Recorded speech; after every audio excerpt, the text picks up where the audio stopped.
Well, good evening, and welcome to Kopernik Observatory. My name is Drew Deskur. I'm the director here at Kopernik.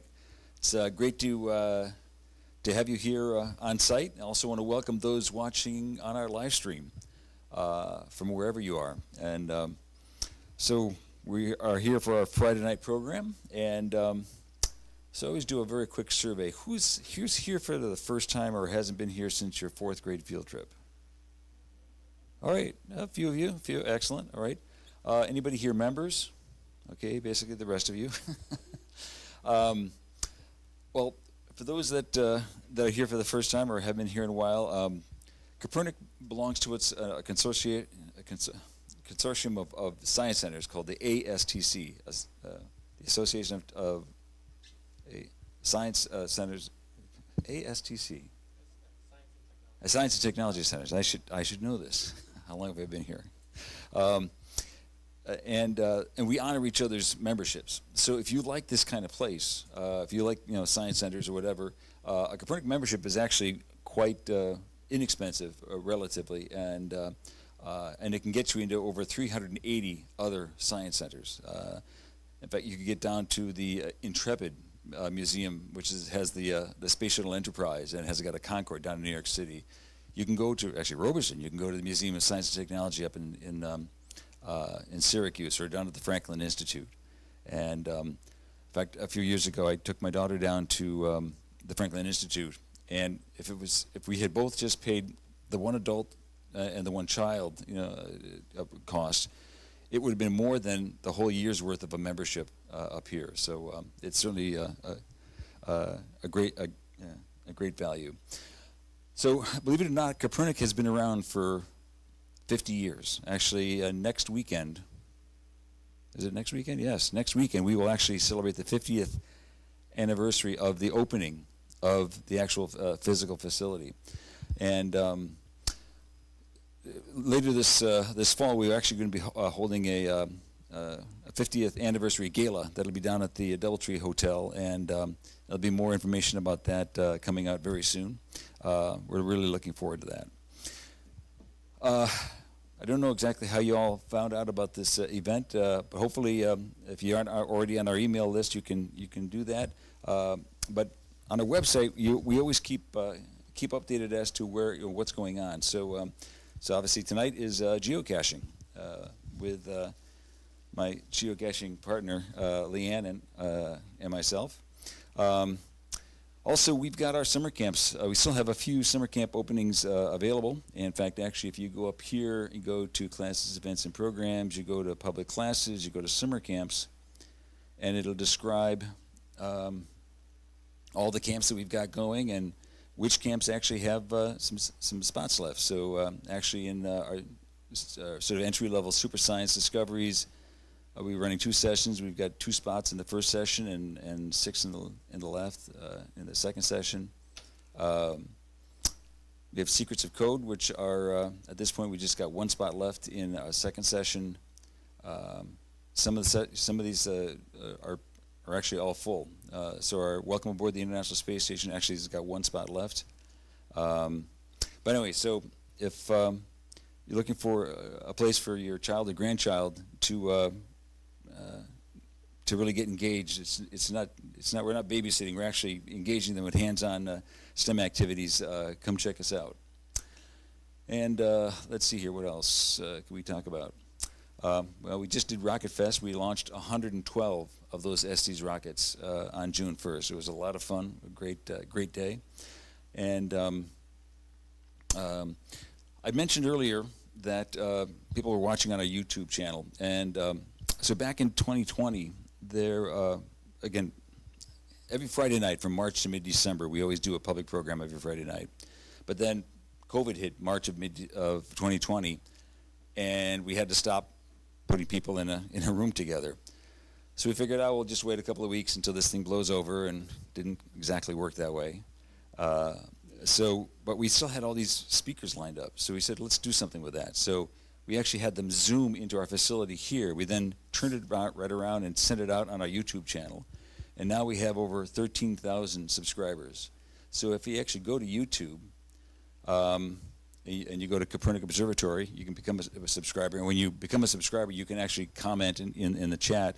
But it actually, not only will you be able to watch the program live, but you can actually go back to our previous sessions. So like last week we had a talk on science and religion, and is the conflict complementary or consilience.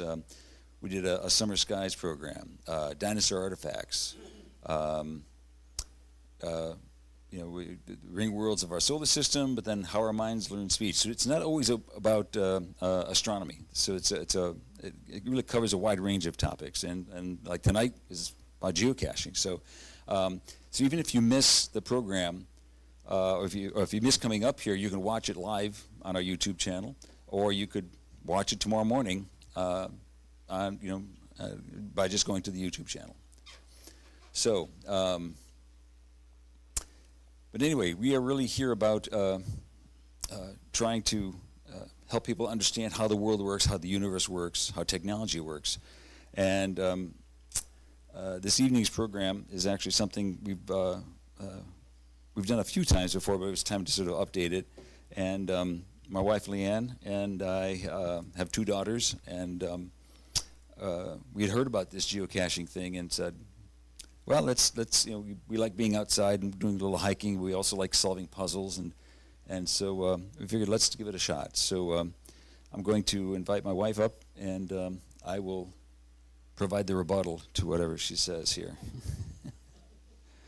So let's go back to here, and let's go to geocaching. And so if you want, you can use that for forward and back. Okay. You want me to drive? Please. All right. So geocaching 101. I'm hooked, and I hope that you will be too after you hear this presentation. So, who's done it before? You've learned about it? Okay. Okay. All right. Awesome. All right. Well, you can think of it as 21st century treasure hunting. Oops. The forward this one. There we go. So we're going to talk about what is geocaching, who does it, why, how do you geocache, and what are the rules and who enforces them. So what is geocaching? Again, kind of a modern treasure hunt. I call it using multi-billion-dollar satellites system to find Tupperware in the woods. So officially it's an outdoor activity, recreational activity in which participants use a GPS receiver to hide and seek containers called caches at locations marked by coordinates all over the world. So, and as Drew added, it's finding Tupperware in the woods with a $1 million satellite system, a multi-million-dollar satellite system. That's an example of a container. There are official containers that you buy from the geocaching people. You can make your own. We'll get to that. That's a pretty big one. They range from micro or even nano is the prefix they use for some of them, all the way to really big. So what's a GPS? GPS stands for Global Positioning System. Drew, I'll let you do this one. All right, so pretty much, I think pretty much everybody has access to a GPS, probably for your car, usually. But people would be using it for hiking, and so like there's even like these little GPS hiker devices that people use, and they are there are I think at least 24 satellites that currently orbit the Earth, and then the GPS receiver listens to those signals, and because the satellite is actually moving, there's actually what we call Doppler shift, and based on how much of that Doppler shift the GPS receiver can figure out exactly where it is on the Earth, and that is what helps drive this whole geocaching effort, and helps you get to where you need to when you're either hiking or in your car. Okay, so I'm going to do it at more of my level than his level.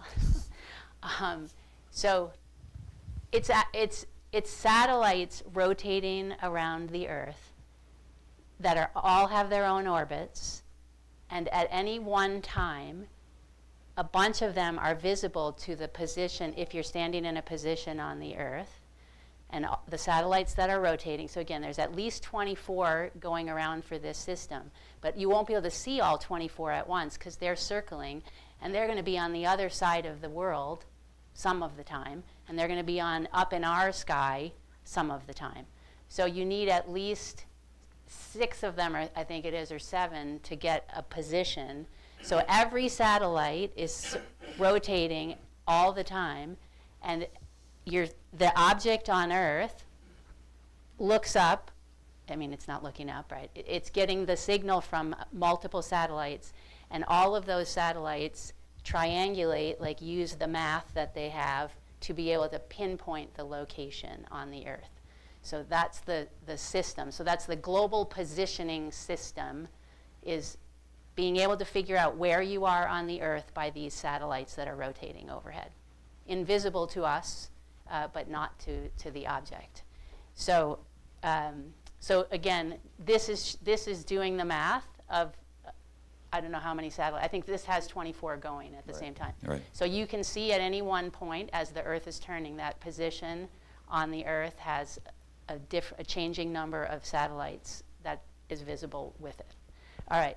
So as Drew said, you can pass this around. So we had one. Actually, Kopernik had one first. And that's where we got the crazy idea to go try geocaching at the time. And this was before our cars had it, or before we had a smartphone, actually. So we'll pass that around. It's a little GPS, and we used that. So they still make them, and they're still useful. So we'll get to that in a minute. They would have a map in them, and you could see the location that you wanted to go to. It was a big deal at one point. So I got a car that had a GPS in the dash, in the display, and you could put the coordinates in, and then the car didn't drive you there, but that's what happens now, right? But you could follow the signal from the map, and you could drive your car. You knew where you kind of needed to get to, and you had to use your own map to figure your way, but it would get us to the coordinate, actually. All right. So there's the GPS system. So how did geocaching get started? Okay, May 1st, 2000, the GPS signal degradation was removed. All right, so these satellites started from the military, right? Yeah, 1973, they started putting these GPS satellites up. And it was only used by the military. But there was some civilian access starting in the 1980s, but then finally in the 1990s, GPS quality was degraded by the U.S. the U.S. government in a program called selective availability. And at that point, the best accuracy you could get by using those GPS systems was you'd get maybe only within 150 feet. But May 1st, 2000, it then opened up, and literally the next day, the first geocache presented itself. Yeah, so they took away that degradation of the signal, and then once they got the fine signal that actually they had started with, that allowed it to get close enough so that people could actually find things very nearby, and the accuracy. So a guy who was a computer geek and into this stuff decided to go put a container in the woods and put some stuff in the container, and then he posted it on this listserv that he had and said to people to come and find the thing, and within 2 days a couple people had found it, and that was the start of it, and before long it took off, and they had to... Oh, okay. One more time. What I wanted to point out was not everybody knows about the coordinate system, and let me just explain that. So down here, you see these numbers. Is N 45 degrees 17.600. What that means is when you look at the Earth, you can sort of, if the equator is at what they call zero latitude, and then as you go further up in latitude, go toward the North Pole, if you will. The North Pole is at 90 degrees of north latitude. So this being at 45 degrees of north latitude means that it was about halfway toward the North Pole, but in this case it actually was in Oregon. But then this next set of numbers, W, is what they call is longitude. And so that, again, you can, if you sort of split the Earth up in 360 degrees around in a circle, right? Basically, there's a line right down in England called Greenwich, England, which is called the prime meridian, and then everything going to the west of it toward the U.S. is west longitude. And so in this case, this was 122 degrees of west longitude, which is, in this case, if you were to look that up on a map that had the grid system on there, you'd see that's toward California and Oregon. So that's what those numbers are, and you'll actually see those a little later on in our explanation. Okay, so eventually it took off so fast and got so popular that they had to create a business for it, because it started out as like the one guy and a couple people in their basement, and it is now the official organization is called Groundspeak, and they do a few things besides geocaching. So that's who manages it. All right, there's a rough example of geocaches and how distributed they are around the world. They're in 191 countries. I can't see. 191 out of 193, designated countries. There's over 3.4 million caches around the world. And you can see there's some down here in Antarctica, right? There's some up here in Greenland, plenty in Iceland, and then you even get up into the polar regions, and they have them up there as well. They've got them out in Hawaii and all these little islands, and other places that we'll show you in a bit. So there's so many geocaches that if you stacked them all end to end, they could reach the ISS, the International Space Station. That's 250 miles high. If you found 10 caches a day, it would take 931 years for you to find all the caches that there are. Because right now there's 3.4 million caches around. And that's presuming you found them pretty quickly. Yeah, yeah. All right. So what most people end up using now is our phones. And that's what we use, is our phone, because it has a built-in GPS. It has an app. The app is free.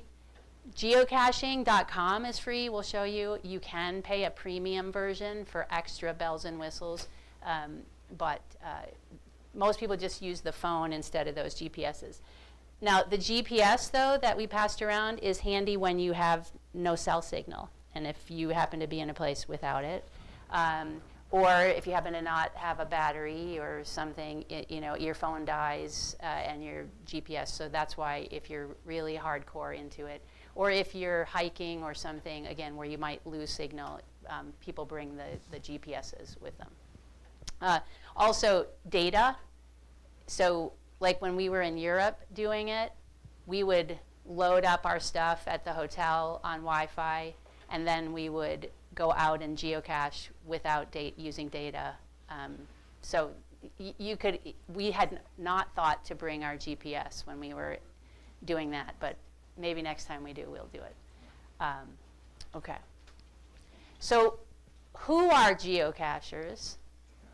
Well, they're people that look like you and me, just regular people. People do it all ages, all countries, all sizes and shapes. Boy Scouts and Girl Scouts have badges for it. There's lots of groups that do it. There are tons of events. There are like cache things. Some of them involve finding things. Some of them just involve people who are geocachers getting together and sharing stories, and it's really kind of communities in certain areas. It's not just, it's something you can do entirely solitary or with a bunch of people, and we'll talk about that too. Okay, so why do we do it? So you get outside, because almost all of them are outside. I think once in a blue moon, it's sort of in a sheltered area or something, but by and large, they're outside. Right. Yeah. You get moving, so it sometimes is a motivation to go for a walk somewhere to find something. It can liven up an otherwise dull activity. So for example, you're taking a long trip and you're stopping at rest area after rest area. This is a rest area in, I think it was West Virginia. We were driving down to Harrisonburg, Virginia, and that is like a little outhouse that was on a tree in the back of the rest area, and there was, as I recall, you had to like figure out the combo to the lock or something to get the door to open. You can actually see the rest area up here. You know, our car is, Yeah. that's our car. And so fortunately, they put it not in a major public area, but we did come across it pretty quickly. So it really does give you something to do sometimes when you're sitting somewhere with nothing to do and you say, oh, I wonder if there's a geocache anywhere nearby. You're waiting for someone. All right, you can, well, I'll go back for 1 second.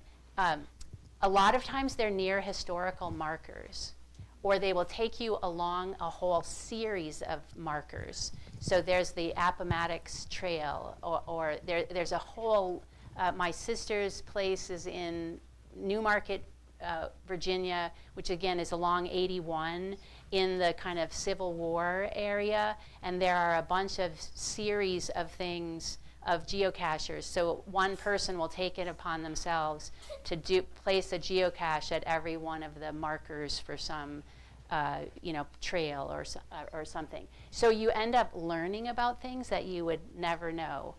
And sometimes it's really just a marker. So you would drive by it and you would, never think about it. But then you stop and you say, "Oh, I didn't know that was history." So, so you actually, if you're at all history buff, there's just a ton of history relevant ones. So, okay. So how do you geocache? First, you get your equipment, which again is you and a phone is really kind of all you need, or a geocache. And in the very beginning, we used to just look it up on the computer and print out a piece of paper, and then we went and did it based on the map, that we saw online or with the piece of paper. So you don't even really have to have any electronics. And then you want to plan your search. So we will sometimes map out and see, what's in an area, and then figure out which ones we want to do. We're rarely that organized about it, but you can, in theory, be. There are people who have hundreds of thousands of geocaches that they have logged. Like there's just mind-boggling, lists of people who have found so many. We're on like 267 or whatever. That's for doing it for 15 years. That tells you how often we do it. So. Okay, so how do you find a geocache? So this is the main website, geocaching.com. And again, it's free. I think we pay $30 a year for a premium membership, which in the beginning kind of meant something because... Yeah, well, it does a couple things. One is there are what they call premium caches. So in other words, you can if you have your premium membership, then you actually get access to the list, and we'll show you those lists in a minute. The other thing also, you need a premium membership in order to download the cache information into that GPS. So, that's sort of what drove us to get the premium, so that we could actually download the information when you're out there in the woods. Like, oh, what did they say about it? Okay, but you don't need that on your phone. So, right. So now that the phones are in place, the premium membership is really not necessary. There's so many geocaches that not having access to the premium ones is not an issue in terms of finding things. And it's not like the premium ones are better than the non-premium ones. I don't honestly know how they determine what's a premium one and not. but we're giving $30 a year to support this organization that we like. So that's why we've never stopped like our premium membership. But you really don't have to do it, and you can do it totally on the free version, and you will have a gajillion geocaches to do, even if you don't have the premium membership. So you join geocaching.com, you put in a little profile, you can name yourself whatever. I'll suggest making a short name for yourself, because you have to sign a log every time you do something, and like we're Deskurance, which is 10 letters. So something short and sweet is good for you to sign. Sometimes everyone in the group has a different name. We just always do it together as like one. We don't each sign separately. We just sign it together. So you first register and create a profile, and then you just put in something in that line there, search the millions of geocaches worldwide. So Dr. Lamache is going to Martha's Vineyard tomorrow. So she can put in Martha's Vineyard or Woods Hole or Actually, Edgartown. When you open up the app on your phone, and you just say play, Search, yeah. it knows where you are, and it'll just show you where the caches are. So you can do right here. Yep. But again, if you're planning something, you can go ahead and it'll take you to that, and then you can click on them, and you can make a list, and you can say, ooh, these are the ones I'm going to go try and find. So that's where you start. So here's an example. So we put in Vestal, or right up here. Yeah, this is actually from a few years ago, and you can actually see there was a. Hold on, let me get over here. Come on. Here we go. Use that. There we go. There was a historic, or historic educational cache here at Kopernik. So this is the longitude and latitude. In this case, but you don't have to put that in. You just click, and right. It, again, as long as you allow it to know your location, it loads it in. Yeah, then you'll just see the list of caches that are near you. So, so all the characteristics, we'll get to this in a minute, but all that's in this little printout. So the size, the difficulty, and the terrain. The difficulty and terrain are rated from 1 to 5, where 5 is the hardest in difficulty, and 5 is the hardest in terrain. 1 is pavement, so you're not going to have to walk any farther than a parking lot, and it's going to be paved, and then it goes up from there. So we'll go through a few examples. Okay, then this is what the map of it looks like. So you asked it to put it on. So there's the list that you started with, or this is a map. So this is still here. We double checked this. So people build these. So every one of these dots, someone owned, someone made it, and keeps track of it, and does maintenance, because the paper's going to get. So somebody made it so that it makes this little smiley face. And the blue ones are earth caches, and the green ones are traditional caches. So they made that face, and that's been like that 10 years. So people must be, keeping it up. And so you could go. You have to have at least 1/10 of a mile between geocaches. So that's probably what that is about. Is 1/10 of a mile about. So someone walked out that path and put a cache everywhere. You can see there's a cluster right here, and I'm going to guess that this is Jones Park. It is. Here in Vestal. And there's a bunch down on the rail trail. I think there's some at BU. They are everywhere. Okay, so when you click on one that you want to do, you can get a bunch of information from the website. So this one, it's not out, right? Anymore. No, this one actually this got removed, decommissioned, okay. or exactly. But we'll use it as an example. All right. So first of all, it tells you who did it, so they have their number there. You can message the owner, so you can send them an email that says, "Hey, there's something wrong with this thing," or all right. whatever. I didn't find it. Is it still around? Yeah. The difficulty, so again, 1 to 5. Terrain, 1 to 5. Small, the size here they say is small. So nano or micro would be smaller than that, and then it ranges up to big. Favorites, so people rate them when they're one of their favorites, and so you could look, like if you go to an area and there's a million of them, you might pick one that's one of the favorites because you have limited time and you want to narrow your search. Again, the location we don't typically use anymore. Okay, and there are these things called attributes, and these icons mean different things. So like there's a picnic table there. There's restrooms availability there. It's 24/7 available. Right, it's available in winter, right, or not in or winter. nighttime. And there's or parking. there's parking nearby, so you can do all of those things. Elimination, yeah. Okay. And then, so in there, there's a description, and it tells you kind of why the person placed it there, or the history of the area, or something about, I'm doing this in honor of someone. They're just a huge range of descriptions of the geocaches. So this was somebody's part of a series that they did in this historical education series. Do you know who the person was? Yeah. Okay. Yeah. Okay. So in 2001, local students used this facility to talk directly to astronauts aboard the International Space Station. So that was a while ago. This is the person that we helped find the cache by the bank? Yeah. Okay. So again, what tends to happen is somebody will really get into it, and then they might have 20 caches that they put in the area.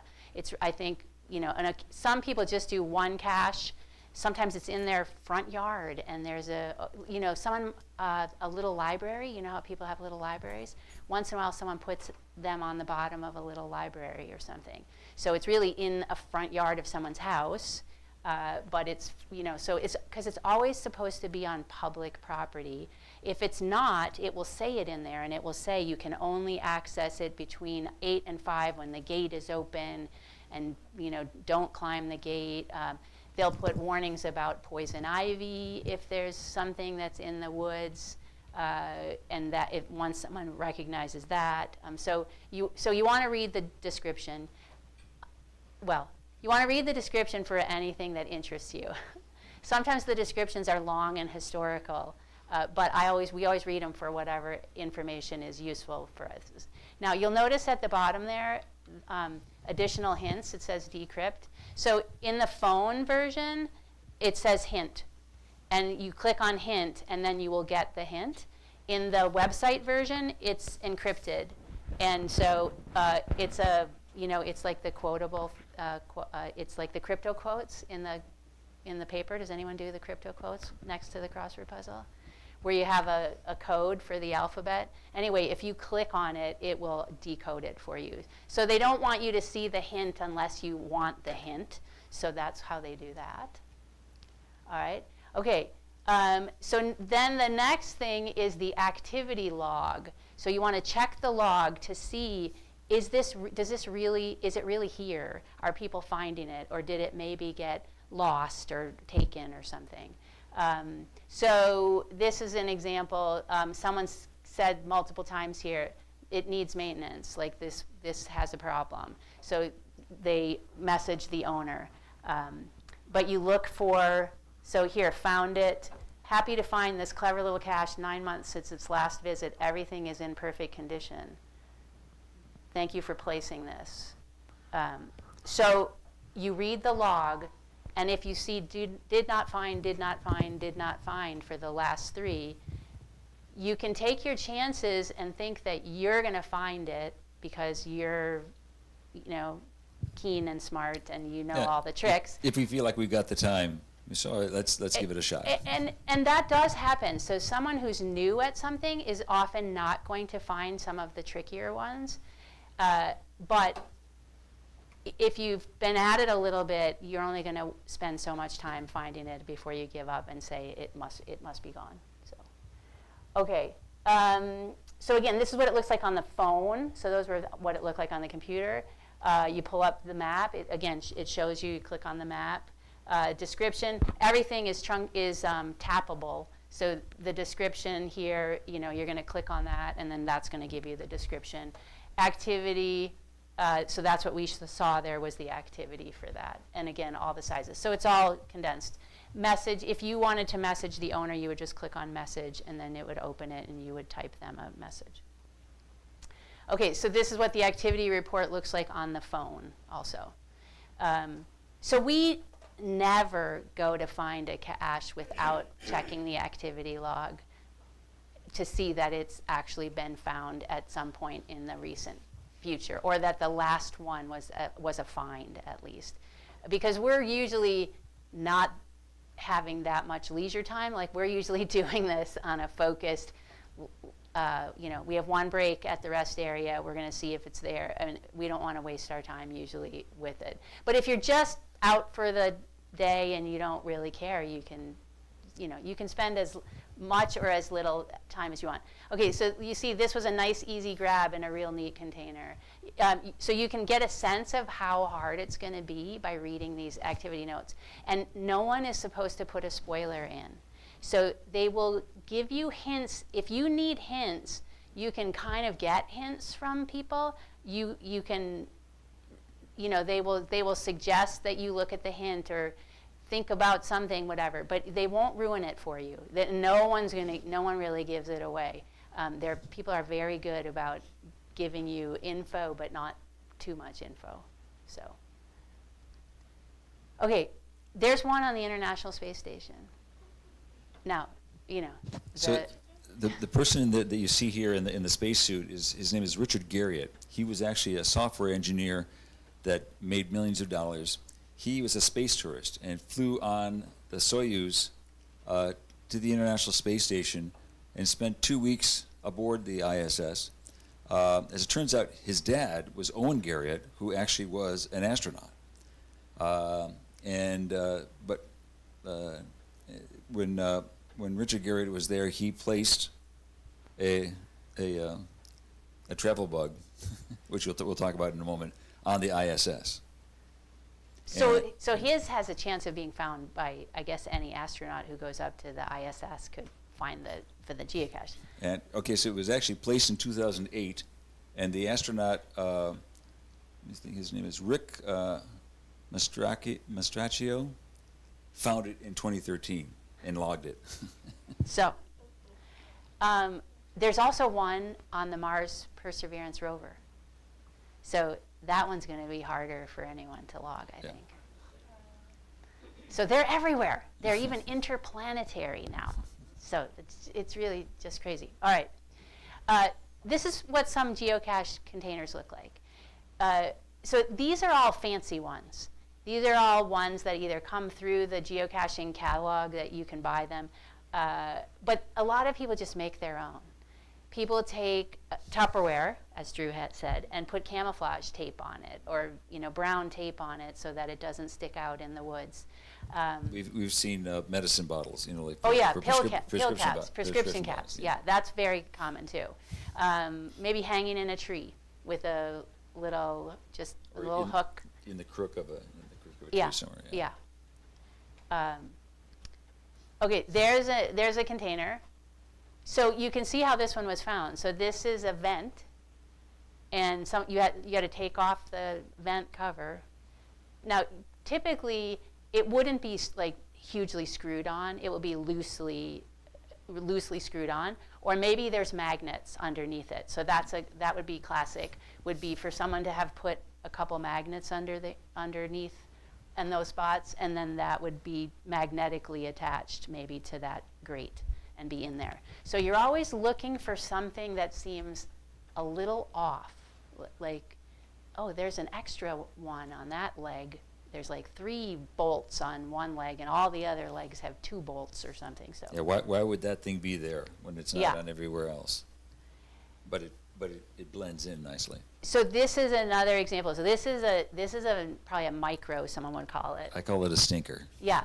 So that's what it looks like. And it's rigged, or it's made this way to be, or someone might have even made it themselves, not in a bowl, right? So there's a piece of rolled up paper in there that people sign. That's the log for this geocache. So this is where you bring us, people who do this on an ongoing basis have a little set of tweezers that they'll bring, because very often the log will be stuck down in something and you need something bigger than, smaller than your fingers to try to pull it out.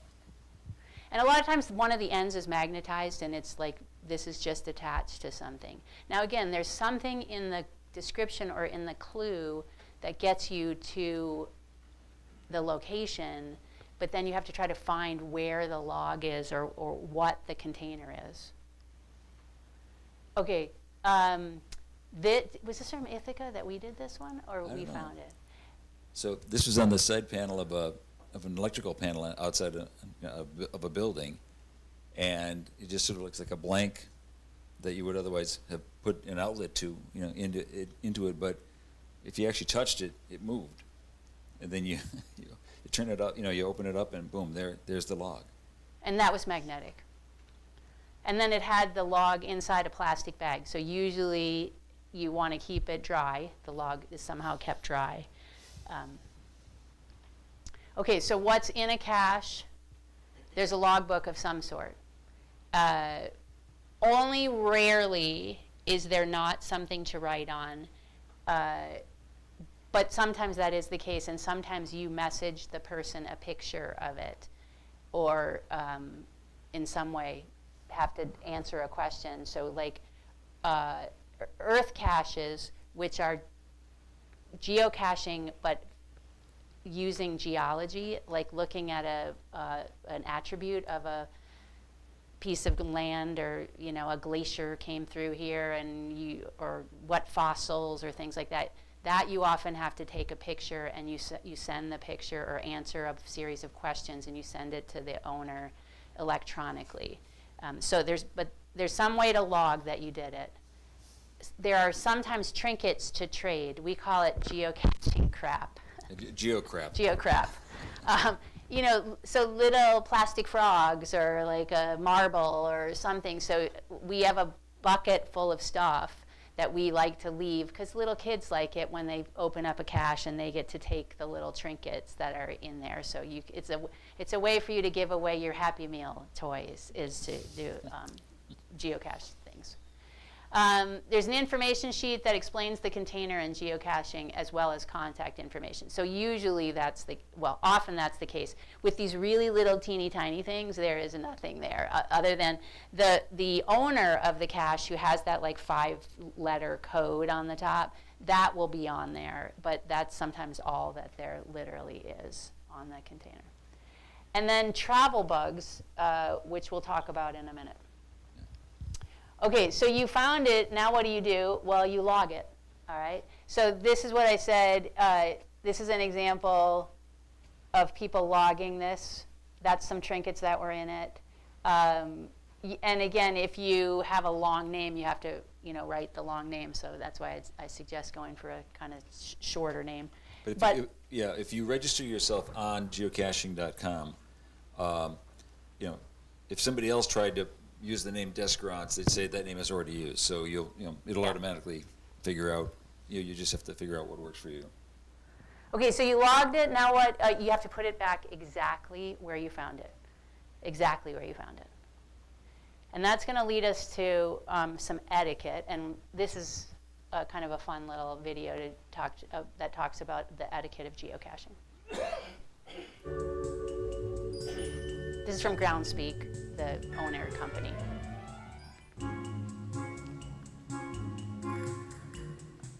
Sometimes when you find a geocache, it'll be filled with seemingly random items.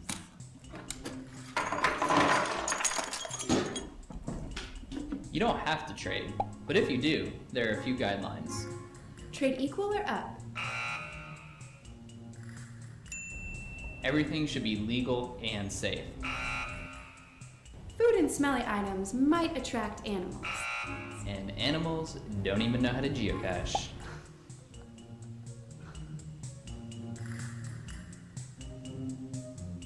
Instead of being kept like trade items, trackables move from geocache to geocache. They come in all shapes and sizes, and they all have a unique tracking code and the words trackable at geocaching.com. Before you take one, make sure you know what to do with it. And if you're not quite sure, leave it for the next geocacher. Even if it's super cool looking.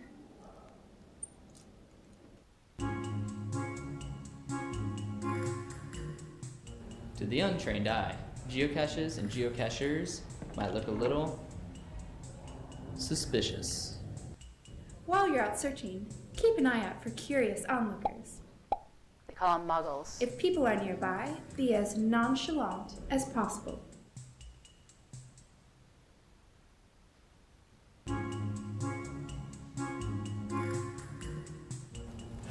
Geocachers are known for being environmentally friendly. That means not trampling plants and animals and respecting natural areas. We even have a thing called cache in, trash out, aka CITO. It means that whenever you're out geocaching, pack out any trash you see.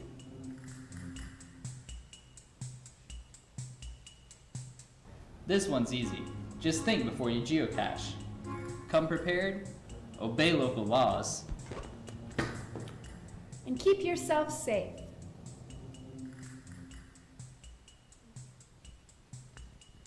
Okay, so we'll talk about a couple of those things. I know we can't end it before the cat, right?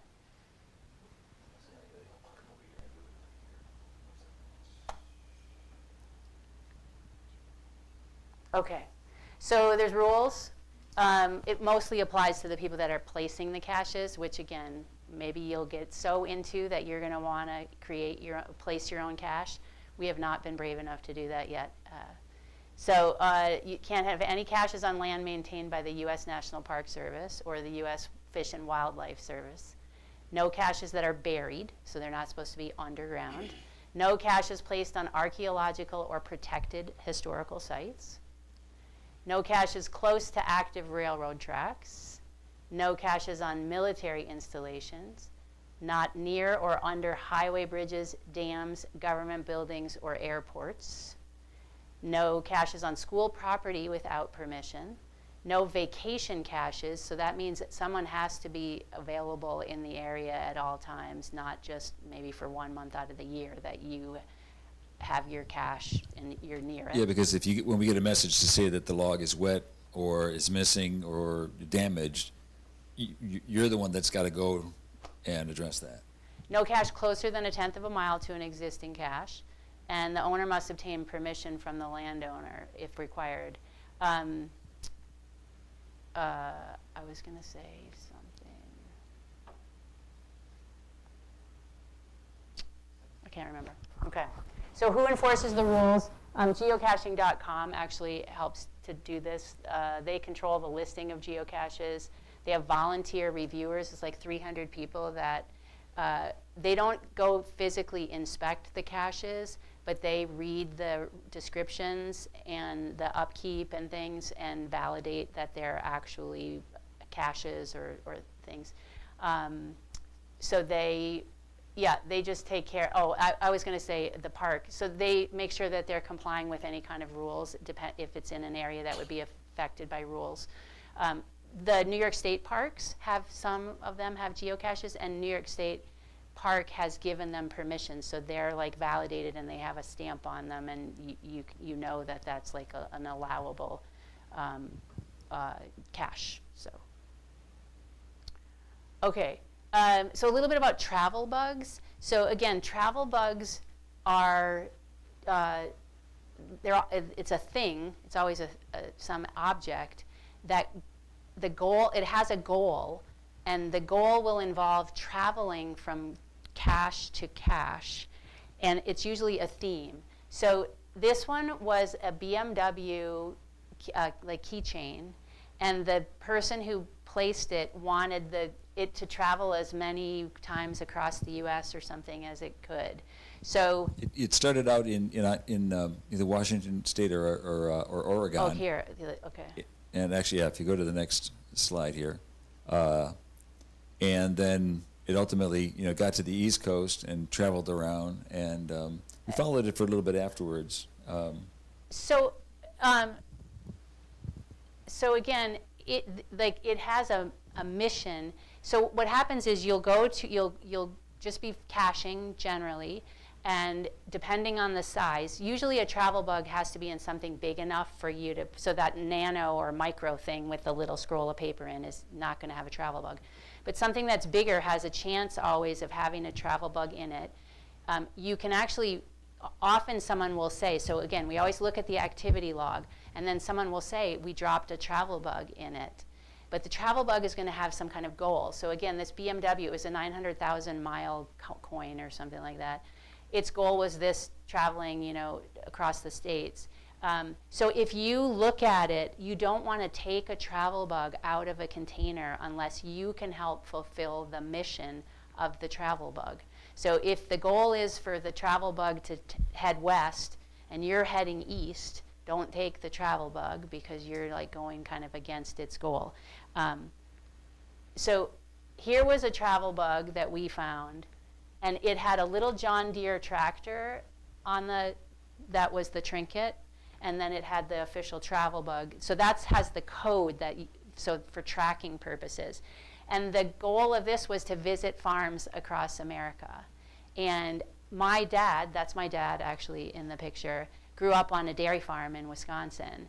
And so we were in, I think, Vermont or something when we got the travel bug, but we took it to, I think, or Kentucky or wherever. We took it to some farm, and I wanted my dad to be part of it, like to touch it and, you know, help it fulfill its mission of traveling to farms. So we did find I think in the next, actually, I think this is where we ended up taking it. So we went then to Vermont, and this was a really cool geocache. So as I recall, you had to do an electromagnet. You had to twist something, and then it turned the electromagnet, it became the electromagnet, and then that opened the latch, and then it opened up. And then we ended up leaving the John Deere tractor, this travel bug in this, which was on a farm. Oh, it was an Amish farm in Vermont. So we ended up leaving our tractor there. So again, when you take a travel bug, I mean, we've learned our lesson. When you take a travel bug, you really need to help it fulfill its mission. Have a plan to put it somewhere. Yeah, but it ends up sitting in your car sometimes for a while. I think the BMW icon sat in our car for about 9 months. Because I forget what we needed to do, and we just could, you know, we would keep forgetting. And also, you have to find a geocache container big enough for the thing to go in. And that BMW coin was big. So, so there's again, that's why for the travel bug, before you take it, make sure that you kind of know what is going on with it and what you're going to need to do with it. So, okay, here's a few other caches. So we were, I think it was that same trip actually, like 2016. Is that what I wrote? Right. So we did, when you're in, Up near Plattsburgh. Poughkeepsie, no, yeah, Plattsburgh, right? And you can come across to Vermont through Plattsburgh and over. And we did Grand Isle, like we did the Heroes. You go through the islands, and then you get to Burlington, as opposed to you can drive all the way straight across to Vermont and then drive down to Burlington. So we went on those kind of islands, and it turned out there was a geocache. It was down, I think, there's like some steps that go down here in this area, and it's the last working drawbridge in Vermont. And so we went and we wanted to see it, and then we went to say hello to the person who was in the... Who operates it. Yeah, who operates it. There was a person in this, in the little, building well, actually, there. you needed to go to that. I think she had another little office area near there, and whenever like a sailboat or something that had a very large mast that needed to, lift the drawbridge, or they would radio to her, and then she would go and arrange for it to go up. But in order to do that, well, fairly recent to when we had been here, because we were chatting with her, apparently the bridge got stuck at one point on the downward return, and the way that it got stuck, it blocked the door to the little hut that she's in. So and you in order to actually operate it, you actually had to go into this this little brick building, which is sort of right in the middle of where the drawbridge would come down. Well, on its way back down, it got stuck, and she couldn't get out. Yeah, and there's no bathroom. So she was like stuck in that thing for a while. So They now have a coffee can anyway, in there. she told us this whole story. So a lot of times you kind of accidentally meet someone, and again, we weren't supposed to show her the geocache, but we used it to learn about the about this drawbridge. This is a non-geocache cache because we climbed like Mount Mansfield, or one of the peaks in Vermont, and we totally forgot to look, and there sure enough was a geocache at the very top, and it was like terrain 5 and difficulty 4 or something like that, and we blew it because we didn't even think to look, and then we went down, and then later realized that, and we were not going back up for that. But you can see Drew's knee braces on. Like it was an all-encompassing thing. Okay, this is one of our favorites ever. It is from New Smyrna Beach, which is near Daytona. And again, the description says that it was placed there by someone who remembered watching launches take off from Cape Canaveral with their grandfather on the beach. And so we're looking around and looking. This isn't there anymore, actually. We're looking everywhere, and then again, we saw this post on the beach. And on the post was this like thing of PVC pipe. Why would somebody do that? No obvious reason. So again, you're always looking for something like a little out of place. And Drew's going to make that run. So you had to pull down. There was a rubber band inside. Then the rocket popped out. And it was a little rocket. And the log was inside the rocket. Yeah. So those are like, those are fun. So. Okay. We have friends that live in the Netherlands, and we spent some time with them. So we took the ferry to this Tiangemetten, and it was just an island in one of the lakes, and that's our friend Ali, and there was a geocache in one of the fences there, and near a little horse farm. So we actually have geocached with them in Holland a couple times because we've been to visit them a couple times. All right, so that's it for our stuff. One thing, there's this one geocache that for me was my favorite, and it was probably the most frustrating one for us. It's no longer around, but there was the name was called An Inevitable End. All right, and so we walk out into the woods, and we get into the area, and we just see like a deer skull and some bones. And we probably spent 45 minutes looking around, just could not find it. And then we picked up this one bone that was, I don't know, maybe about as big as this microphone. And I looked at it, and on that microphone, there was this line that was like at a 45-degree angle, just perfectly right across. And so I took the bone, and I just sort of twisted it, and it came apart, and the log was inside there. So it was a hollowed out bone. So there's like fake mushrooms and rocks. Yeah. People make things for this. So you look for something that's out of the ordinary. But not everything is always that hard. Yeah. I mean, there are caches that will be in the Walmart parking lot, and so under the skirt of a lamppost is a common place. So, when they put a light post in the parking lot, then there's like a metal cover. There's usually like a concrete base that the post would sit on, and then there's a cover that sort of would be lifted up because then you could unscrew the bolts on it. That's popular, and there'll be a magnetic one. Like it'll be right underneath the cover. So those are park and grabs. Yeah. Like Trader Joe's parking lot, one of the ones in Albany or something, I think, had one in the. They're often in guardrails on the side of the road, right inside the metal. So again, it'll usually be on one of the ends.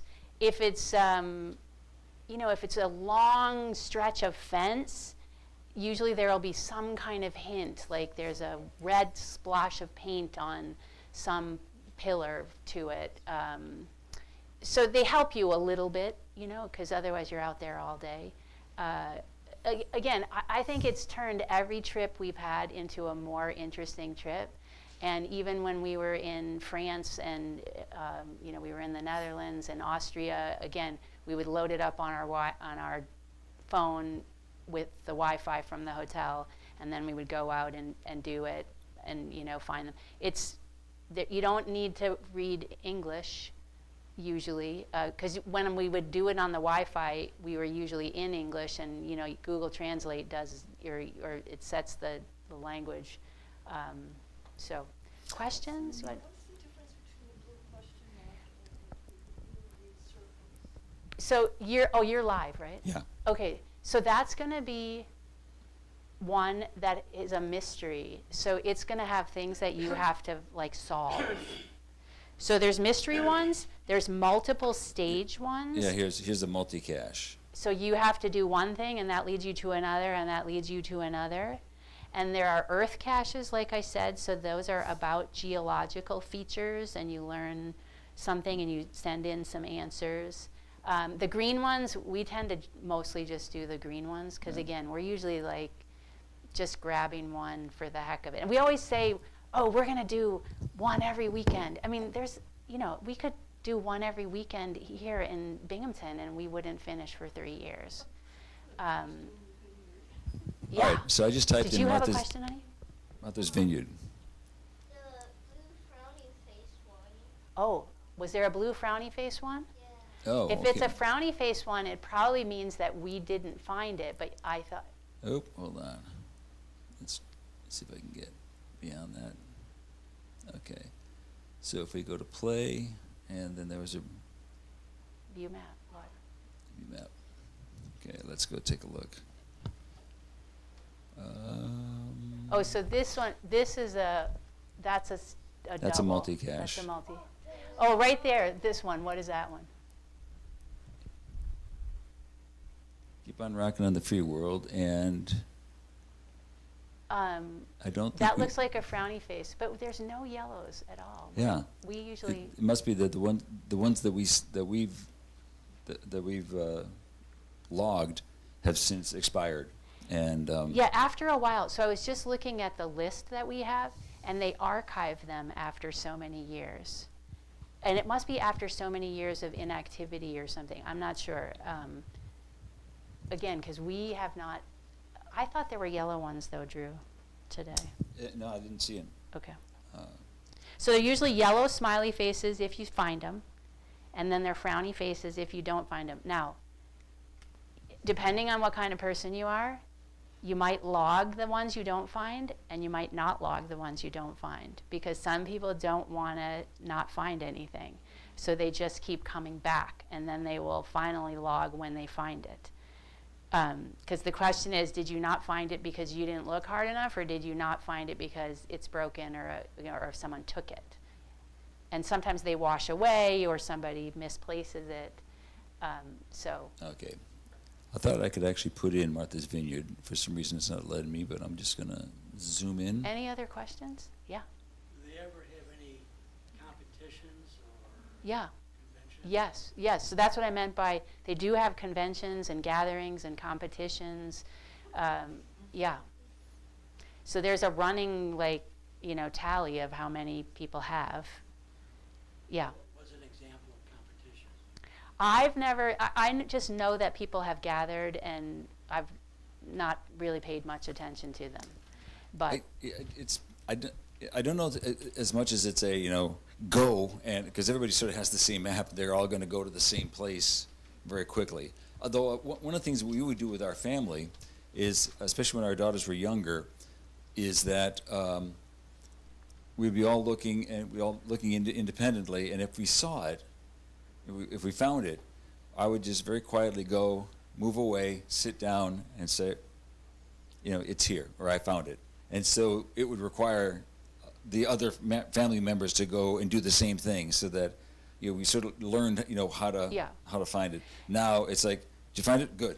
Well, Let's go. so the couple that we were in Holland with, our friends from Holland, again, a lot of times we just wanted to find them, so we all four worked together, and whoever figured it out told the rest.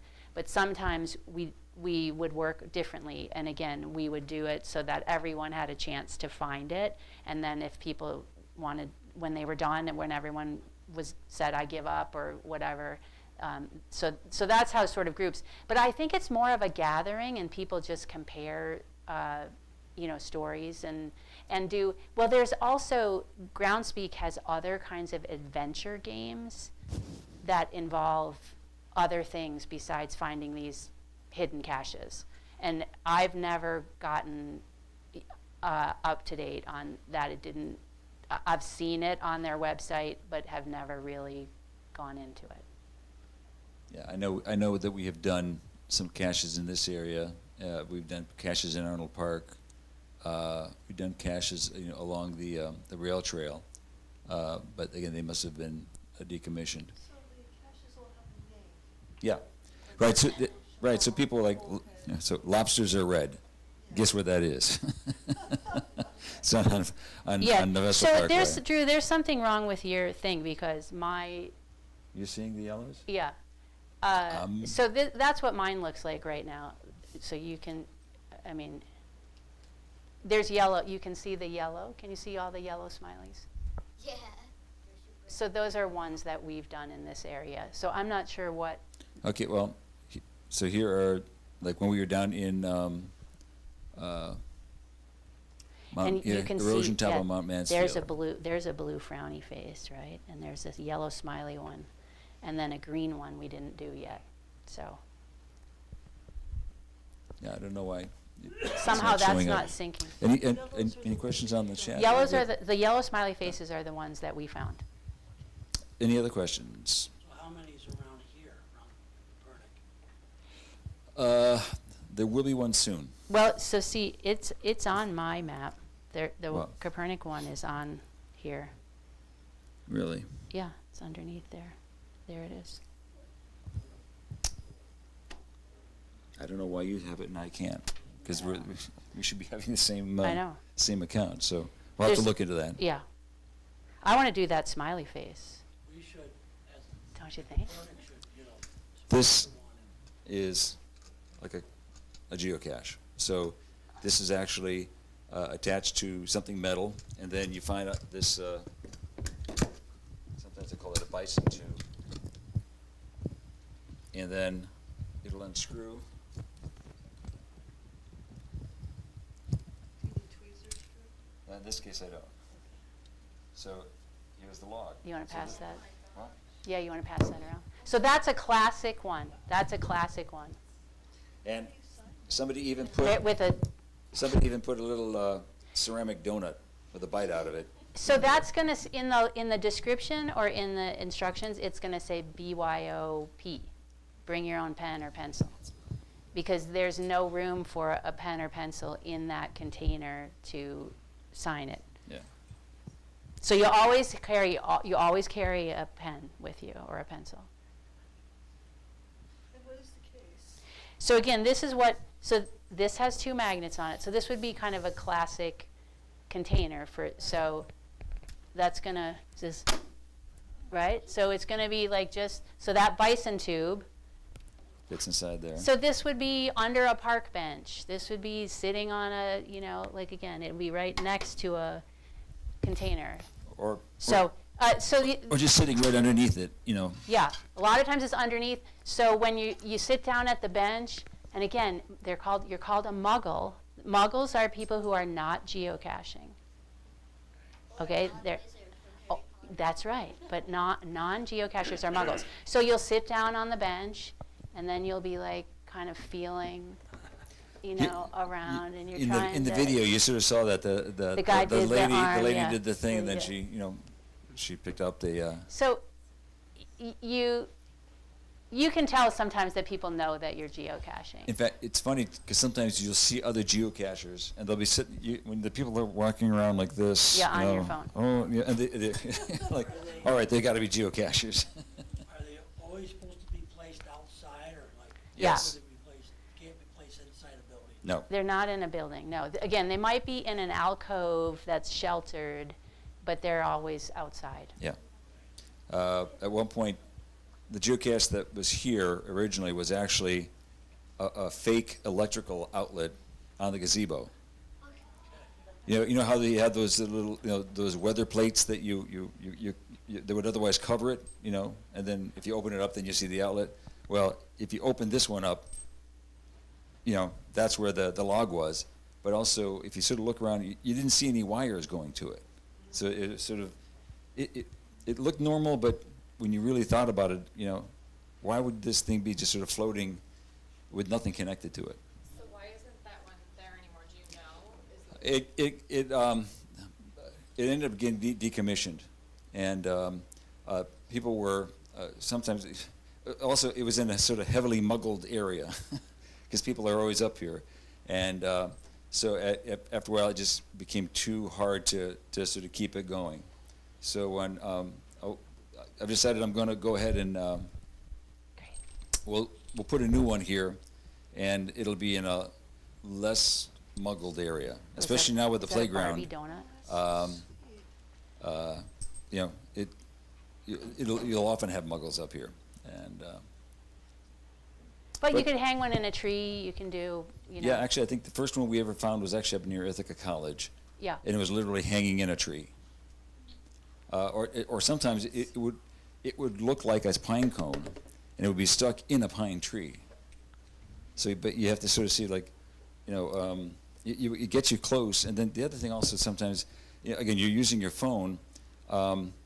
It'll say, okay, I'm within 10 feet, I'm within 4 feet, I'm within 30 feet. The signal bounces. Yeah, Okay. because it's using the cell signal, and depending on what it's when it's picking up, it all of a sudden, oh no, I need to go over here, and so Is it's the handheld GPS a little bit better than the phone in that? in that respect, yes, but I'm not sure that the handheld GPS will get you to. It'll tell you you're within 4 feet. At least not the one that we have. So again, especially when you're a beginner, pick easier ones, and read the hints. Read the activity log, because again, people, oh, easy find or something, or oh, that was a little tricky. Read the hint for, and then use the hint, the actual hint. And again, the hint isn't gonna usually tell you it's on the fourth, pillar next to the outlet.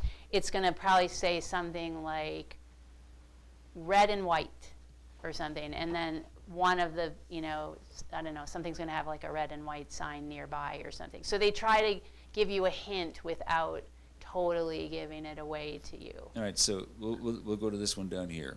4-H Tech Wizards, Geo Trail Cache number 14. So it's a 1.5 difficulty and 1.5 terrain. So it should be relatively easy to find. So that's going to be on a path that's not paved, probably. Right. Because again, paved is one, path that's not paved maybe, And so this says located in the town of Vestal. FTF is first to find. Right. Sometimes people put a special treat in or a coin or something for the first person to find it. And people have their notifications set so that they get notified whenever there's a new geocache in the area. And I think you can do that on the, and we are not that. So, so here it has a description. It's pretty small, so I'll just read it. It says, have you ever had real maple syrup, fresh and warm? This cache location can show you the trail of syrup from maple trees to your plate. After 6 generations making maple syrup, they've got to be the experts. What type of things are made with maple sap other than syrup? Check out this stop on our trail. You can pull in the drive and park on the lot in the right. And here's that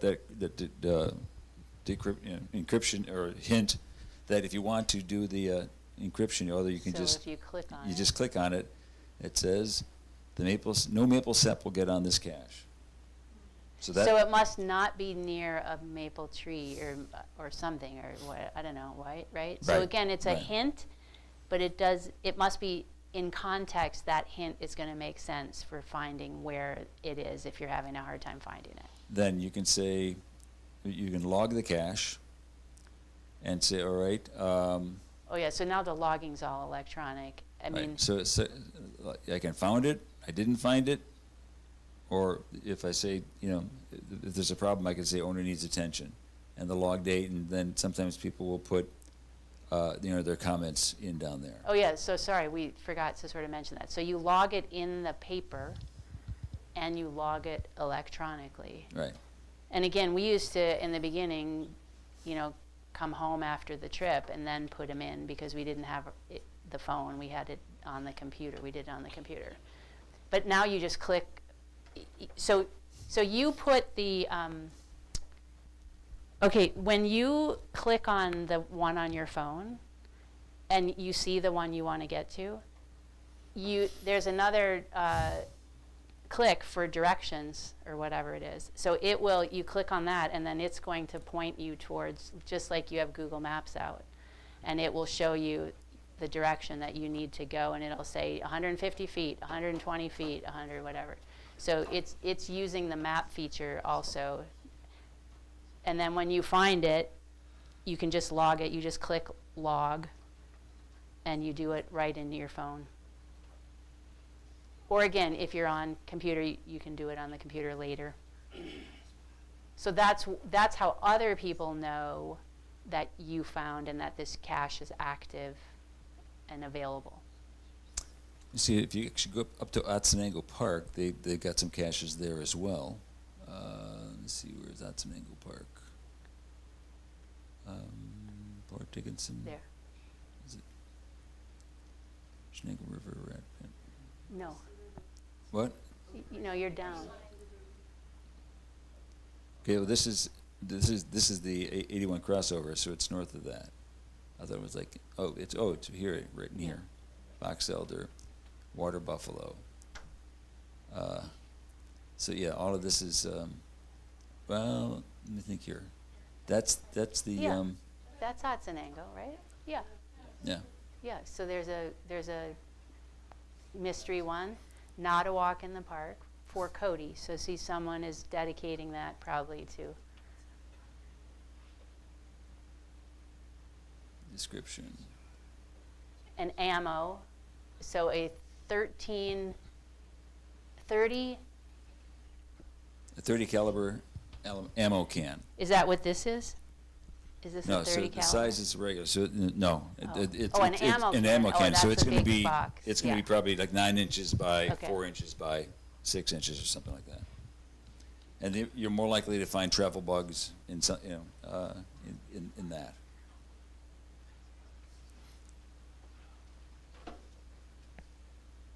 Yeah, oh, here you go. You can even join the New York Geocaching Association or organization. So that's what I have seen. Like sometimes they give you they want you to find 30 caches in a month or something like that, or all the parks in the, like I recall getting a challenge. Yeah, so that's more of the thing. You do all the state parks or something. I've seen things like that we have not done, but in theory, those are the kinds of contest is probably more what they do as opposed to competition. Just trying to log a certain number or certain kinds of them. But again, we don't do it that often. So now we'll do it again. Like this will get us remembering to do it. And also it's summer and it's easy to, in winter there's a lot of them that you really wouldn't want to try to find in the winter. A lot of cemeteries have them, and often it takes you to some like famous person's grave that you learn about. I forget, we were at the cemetery up in near Mygot Street. What is that one up there? Spring Forest. Yeah. And there's some like historic people there, yeah. And so we learned about that when we were there in that cemetery. Ben, can you let us know what the skies look like? All right. Oh. All right. Well, All right, well, any We're other around. questions? Yeah. I mean, we certainly happy to Let us answer know what them. you do. But one of the things is we have a rule here is that you, especially for first timers, is you cannot leave Kopernik until you look through your telescope. So if you go back through the lobby, there's another set of double doors right across the way. You take a left, you can enter the building on the right, and I believe we'll have the moon in our 6-inch, and we'll see what other things we can find out there. So And I'll say hi to my dad in Kentucky who's watching on the live stream, the one who had the John Deere tractor. Actually, he's not in Kentucky. He moved to Milwaukee, so now he's back in Wisconsin. So thank you all. Go Pack. All right. We want to hear about all the geocaches that you find. You're going to find one. All right, You got a goal of at least one. so next week, Are you there for the our weekend? speaker is Dr. Andy Rivkin, Okay. and he actually spoke about a year ago. If you recall, there was a mission called DART, Double Asteroid Redirection Test, where they crashed a spacecraft into a moon of an asteroid, and they're going to talk about what they've learned about that since then. And then the week after that will be somebody from the University of Arizona talking about the asteroid sample that came from asteroid Bennu. So thanks.